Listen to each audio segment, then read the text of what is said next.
Hey everyone, welcome back to the Home Service Greatness Podcast. You have John and John here today with episode number 9, and it's all about implementing the Hines Story into your business. Dude, I love this episode because I'll never forget the moment where we discovered this. We talked about it, we made sense of it, and we said, wait a minute, light bulb, this is massive in terms of how to recruit, how to hire, and ultimately how to set up somebody for success. That's right. So the Hines Story, if you haven't heard of it before, it's a story that I uncovered when I was back in my corporate days as an operations manager, young kid right out of high school, and it was taught to me by my immediate manager at the time, and it was life-changing. The Hines Story is something that it's a paradigm shift in your mind that you as a leader in your business kind of translate to your team.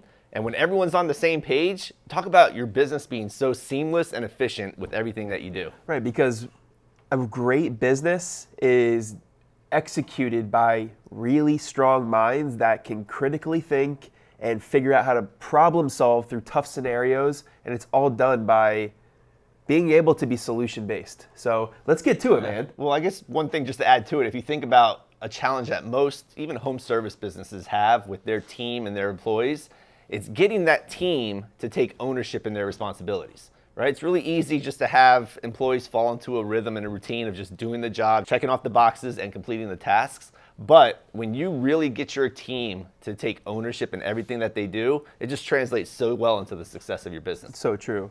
And I think a part that we don't touch on enough when we review the Hines Story is that when you instill this strategy into your team, it actually translates into their personal life too. No doubt about it. So I can't tell you how many times I've went home and tried to kind of instill this into my son, or I chat with my wife about this, and I'm like, before you know it, my friends and people that I come across, I'm like, maybe you should approach it this way, and it really does have that ripple effect in your personal life. I love it, man. So I think it's safe to say we'll dive right into it. It's going to be a little bit of a story time, but I'm going to read it to you to help you understand what the Hines Story is all about. Oh man, I got my blanket, I got my nightlight. Tell me a story, John. Let's go, bro. All right, so Mr. Hines, the owner of the Hines Lumber Company, recently had to fill a top executive position. 2 of his managers with equal experience were considered, but the choice went to the man who had fewer years with the company. Upon learning of the promotion, the other man asked Mr. Hines why he wasn't the one selected. Instead of answering him, Mr. Hines asked him if any lumber had come in that day. The man said he would check, and a few minutes later reported that a truckload had arrived that morning. Mr. Hines then wanted to know the type of lumber. After again checking, the manager told him it was number 6 pine. Mr. Hines then asked the man how many board feet were in the order. Again leaving the room to check, he returned shortly with the answer of 3,500 board feet. This type of questioning went on for several minutes. Mr. Hines asked the man to sit in the next room, leaving the door ajar so he could still hear. Mr. Hines then called to the manager who had been promoted and asked him if any lumber had arrived that day. The manager said he would check, and in a few minutes he returned with the following answer. A truckload of number 6 pine had come in on track 3 at 9:30 a.m. and totaled 3,500 board feet. The lumber was unloaded by 2 p.m. and stored in warehouse number 18. It was order number 65-03 for the Williams Company, and its total value was $16,352. Mr. Hines thanked the man and said he could go. After the second man left, Mr. Hines called into the first manager, who had heard the entire conversation. The first manager said he now understands why the other man had been promoted instead of himself. Powerful stuff, Johnny. Powerful stuff when you really think about that story, how Mr. Hines had to keep questioning the first manager, who unfortunately fell short of receiving that promotion, had to question him several times to get all the answers he wanted. It just shows that that individual didn't really take ownership in what was going on, what his role in the company was. Because when you compare that to the second example of the gentleman that received the promotion, where Mr. Hines asked him one question, and that manager came back with all of the information to paint the perfect picture on all the answers that Mr. Hines needed.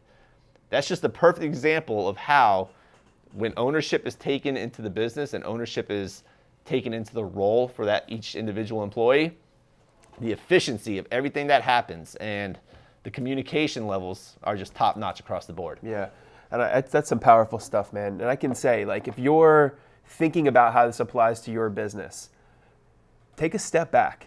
Think about that moment where you have a lead tech go into the field and you're wondering what's going on, right? And you're wondering if the things are being achieved at a high level and if they're leading their team the right way and if they're treating their customers at a high level, right? So on and so forth. Think about how this applies to your business.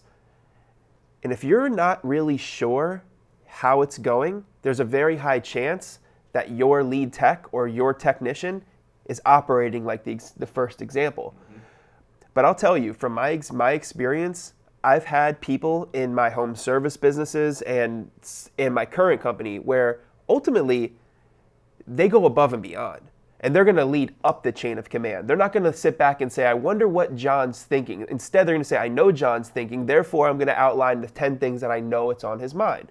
That is a high performer. That's somebody who's taking massive initiative, who's a problem solver, a critical thinker, and really takes pride and ownership in their position. So what are some takeaways we can take from all of this, Johnny? Because I know this Hines story itself is a huge lesson on leadership for any type of business.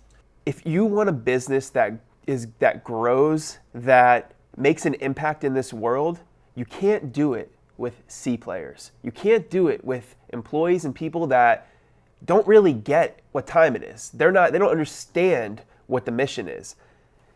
A friend of mine, and I think it's also said by Jack Welch, the CEO of GE, he says, when you run into that scenario, it's time to top grade. It's time to cut off the people that just don't move the needle. Think about that, because then you hire A players. And now the whole energy shifts. And in your company is comprised of A players. And then the following year, you're top grading. The name of the game is this. If you're building a machine of people that care about what they do, take pride in their work, it's like you're one step closer to creating the lives that they dream of and also being able to do like real good in this world. Woo! Man, I love it. I love it. And I think I only have one action item with all this being said and done. It's read the story. Check it out for yourself. I know hopefully my little story time was entertaining for you today, but I really empower you all to take a few minutes just to read the story and figure out how you want to best execute that into your business. Implement it, maybe share it with your employees, share it with your team to really give them a great understanding of how you feel the company can be even more efficient with better communication and better ownership taken by the team. I would love to just throw one last thing out there. What I've come to realize too in business, especially watching some of my friends that have 9-figure businesses, is the same common theme. There's always people that put out the perception of working hard, and then there's people that actually work hard. And I feel like if you want to grow as a leader, you must develop that skill set to see through somebody's BS. Too many people are pulling the wool over your eyes. Either they're moving the needle, they're taking ownership of their life and their career, and they're reporting up the chain of command, or they're not. There's no in between. So definitely want to throw that out there as well. Can't say it better myself. Well, everyone, thank you all for tuning in today. I know this is a short episode, but we really wanted to deliver some value right away with this great story. Right to the point. Right to the point is what it's all about today. Take some time, check out the story. We'll put the information in the description below. Check it out. Let us know what you think. Like, comment, share, subscribe to our channel. It would greatly be appreciated. And we hope to see you on the next episode. Yep. Until the next time, we out.